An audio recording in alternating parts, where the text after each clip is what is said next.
Salut les amis, j'espère que tout se passe bien avec vous.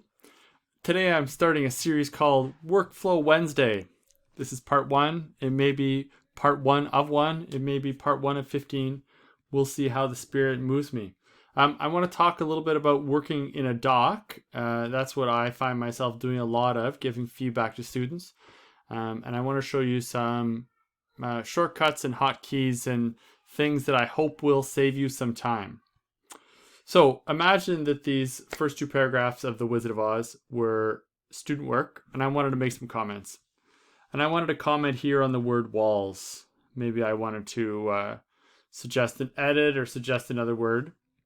You obviously know that you can click and drag with your mouse to highlight it. But you may not know that you can double click on it to highlight it. So if you click once with your cursor, it just puts, if you click once with your mouse, it just puts your cursor somewhere. But if you double click, it selects a word. So instead of clicking and dragging to highlight words, I only use this because it is so much faster.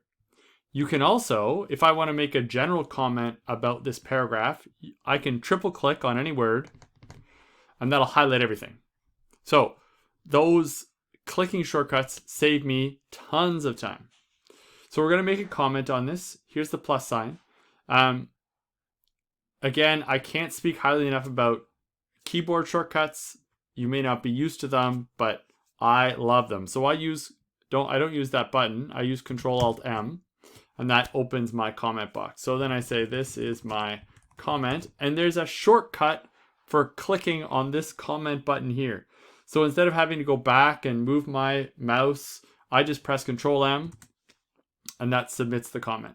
So for me to make a comment, double click, Control-Alt-M, type in my comment, and if I spell it correctly, it goes much faster.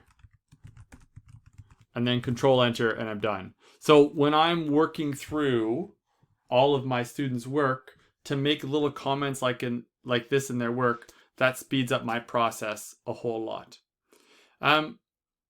Right now, if I were to work in this document and add a word here. Let's say I wanted to add the word though, even though. If I wanted to do that, it would appear just like normal text. I'm going to undo that though.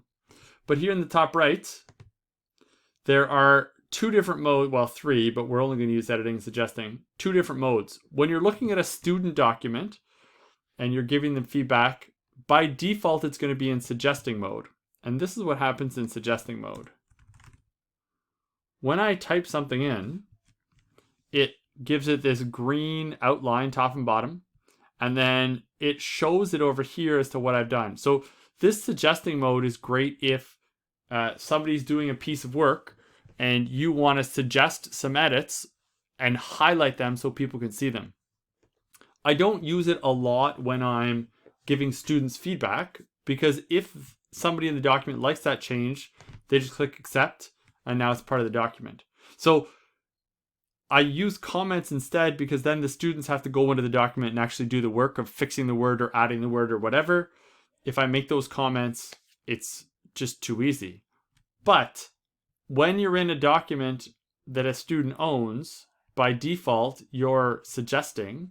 And so if you try and edit something and it gives you that green line, even if you delete something, you got to go up here and change suggesting back to editing for the normal view.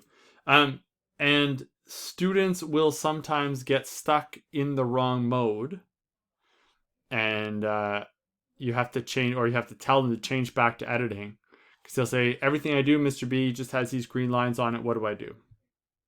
So those are just a few quick workflow tips for a Wednesday. I hope you found it useful, and if there's anything I can do to help, don't hesitate to reach out.